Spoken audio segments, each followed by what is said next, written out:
For what purpose does the gentleman from Ohio seek recognition? I rise to nominate Kevin McCarthy for Speaker of the House.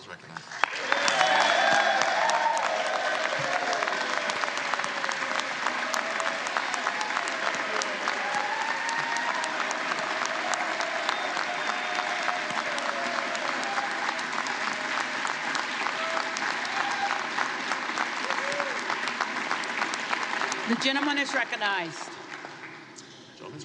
Thank you, Madam Clerk. I think we have three objectives this Congress, three fundamental things we have to get done in the 118th Congress. First, pass the bills that fix the problems. In 2 years' time, we have a border that is no longer a border. We have a military that can't meet its recruitment goals. We have bad energy policy, bad education policy, record spending, record inflation, record debt, and a government that has been weaponized against we the people, against the very people we represent.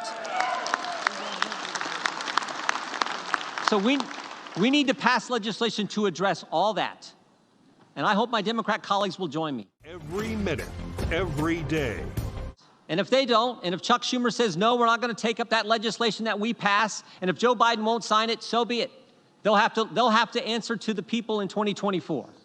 Second, we can never, ever let a bill like the one that passed 12 days ago, $1.7 trillion spent, we can never, ever let that kind of legislation pass again.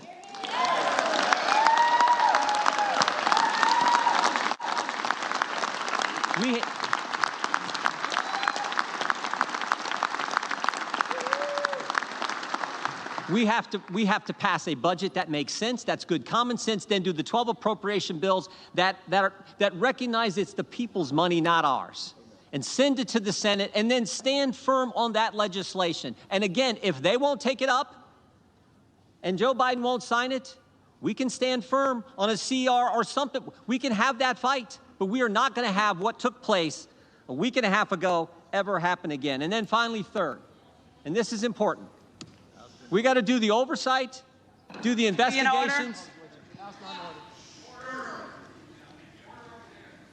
We have to do the oversight and the investigations that need to be done. This idea that bureaucrats who never put their name on a ballot but think they run the country, who have assaulted our constituents' First Amendment liberties, they need to be held accountable. That has to happen. We need to do it.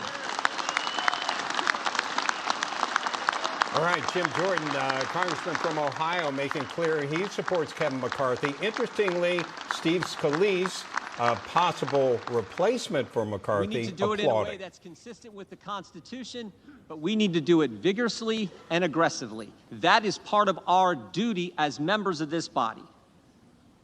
To my friends here on this side of the aisle, I would just say this. The differences we may have, the differences between Joyce and Jordan or Biggs and Bacon, they pale in comparison to the differences between us and the left, which now unfortunately controls the other party. So we had better come together and fight for these key things, these three things. That's what the people want us to do. And I think Kevin McCarthy is the right guy to lead us. I really do, or I wouldn't be standing up here giving this speech. I came in with Kevin. We came in the same time 16 years ago. We haven't always agreed on everything, but I like his fight. I like his tenacity, and I liked it. I remember Kevin told me, I actually wrote about this in a book. I remember Kevin told me, he said, when the toughest times in life are when you get knocked down, the question is, can you come back? And I've always seen him be able to do that. We need to rally around him, come together, and deal with these three things, because this is what the people sent us here to do. My favorite scripture verse is 2 Timothy 4:7. Paul's the old guy giving advice to the young guy, and he says, fight the good fight, finish the course, keep the faith. I like the verse because it's a verse of action. Fight, finish, keep. Not wimpy words, words that I think fit America. That's what the American people want us to do. They want us to fight for the things they care about and they elected us to do. And we should all remember, only about 12,000 people have ever had the opportunity to do what we're doing today, sit in this body, serve in this Congress. It is a privilege. It is an opportunity. We owe it to them, the American people, the good people of this great country, to step forward, to come together, get a speaker elected so we can address these three things. I hope you'll vote for Kevin McCarthy, and that's why I'm proud to nominate him for Speaker of the House.